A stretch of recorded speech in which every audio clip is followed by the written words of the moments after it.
Workshops I have conducted. This is different workshop. Government is one, citizen is one.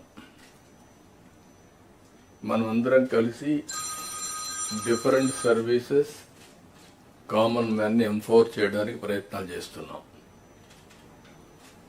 ఈ ప్రయత్నాలు చేసినప్పుడు కొహెసివ్గా కలెక్టివ్గా brain storming కూడా జరిగి అన్ని డిపార్ట్మెంట్లో ఇంటిగ్రేషన్ కానీ ఎఫెక్టివ్ కోఆర్డినేషన్ కానీ దాన్ని ఎగ్జిక్యూషన్ చేయాల్సిన బాధ్యత మన మీద అందరి మీద ఉంది. Once in 3 months collectors conference పెట్టుకుంటున్నాం. అదే సమయంలో various times once in 20 days or 15 days cabinet meetings పెట్టుకుంటున్నాం. అజెండా విని చేస్తున్నాం, డిపార్ట్మెంట్స్ అన్ని రివ్యూ చేస్తున్నాం. అప్పుడప్పుడు కాంప్రహెన్సివ్ సమీక్షలు కూడా చేసుకుంటూ అందరం కూడా ఎఫెక్టివ్గా ఒక కోహెసివ్గా ముందుకు పోవడానికి ఇలాంటి కార్యక్రమాలు మనకు వస్తాయి. ఈరోజు హెడ్ ఆఫ్ ది డిపార్ట్మెంట్ పిలవలేదు, మనకెవరు అసిస్టెంట్స్ లేరు. Be clear. ఈరోజు ఇక్కడ ఉండే వాళ్ళందరూ ministers are all policy makers. అదే మరి secretaries are are senior secretaries only 28 we called. Head of the departments వస్తే all secretaries are depending on head of the departments. You are not applying your minds, we are borrowing other minds. So I want to avoid that. అందుకే అందరూ కూడా ఆలోచిస్తే అక్కడి నుంచి leadership provide చేయడంలో మెరుగైన leadership ఇవ్వగలుగుతాం. ఎప్పుడైనా సరే మనం వేరే వాళ్ళపైన ఆధారపడినప్పుడు మన ఆలోచనలు తగ్గుతాయి.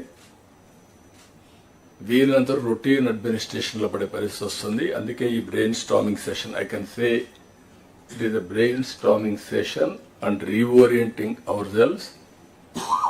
ఏం చేయబోతాం క్లారిటీ రావడానికి సమావేశం పెట్టుకున్నాం. 8 నెలలుగా ఎగ్జాక్ట్గా నేను ఎవ్రీ అవర్ క్యాలిక్యులేట్ చేసుకుంటున్నాను.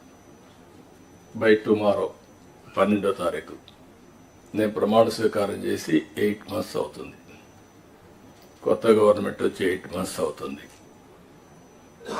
ఇచ్చిన తీర్పు కూడా మీరు చూస్తే ఒక హిస్టారికల్ మ్యాండేట్ ఇచ్చారు. ఇటీవల కాలంలో ఎప్పుడు కూడా ఇలాంటి మ్యాండేట్ రాలేదు. 93% స్ట్రైక్ రేట్. 93% స్ట్రైక్ రేట్ వచ్చిందంటే ఇక్కడుండే all of us including secretaries గడిచిన 5 సంవత్సరాల పరిపాలన ప్రజలు యాక్సెప్ట్ చేయలేదు. అందుకనే టోటల్గా రిజెక్ట్ చేసి మళ్ళీ ఒక న్యూ హోప్స్ పెట్టుకొని ముందుకు వచ్చే పరిస్థితికి వచ్చారు. మేము కూడా మీరు చూస్తే వచ్చిన తర్వాత ఇది ఫస్ట్ టైం కాదు. నేను 95లో ఫస్ట్ టైం సీఎం అయ్యాను, 99లో అయ్యాను, 2014లో అయ్యాను, 2019లో అయ్యాను. అయితే డిఫరెంట్ టైమ్స్ డిఫరెంట్ ఛాలెంజెస్ ఉన్నాయి, కానీ ఇన్ని ఛాలెంజెస్ ఎప్పుడూ రాలేదు. ఒక పక్కన మొరేల్ ఆఫ్ ది ఆఫీసర్స్, ఇంకో పక్క some of the departments are defunct, some of the programs are డీరైడ్.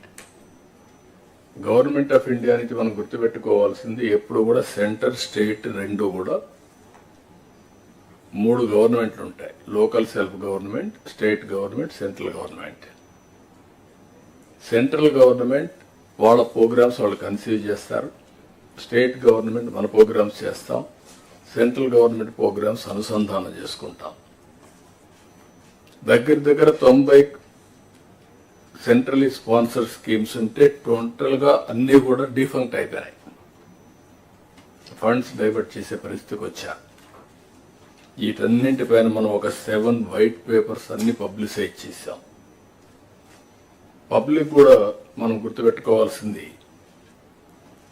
ఒకసారి పనిష్ చేశాం, మీరు వచ్చారు, మొత్తం సరిచేస్తారనే ఉద్దేశంతో మీకు మ్యాండేట్ ఇచ్చామనే అభిప్రాయంతో ఉంటాం. అది ఉన్నప్పుడు మనం ఎక్స్ట్రా ఎఫర్ట్స్ పెట్టాల్సిన బాధ్యత మనందరిపైన ఉంది. అందుకే మనం 8 months నుంచి దగ్గర almost all central sponsor schemes అని సెట్ చేశాం.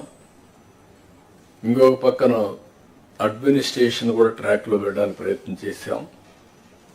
రైట్ మ్యాన్ని రైట్ పొజిషన్లో పెట్టే ప్రయత్నం కూడా చేస్తున్నాం.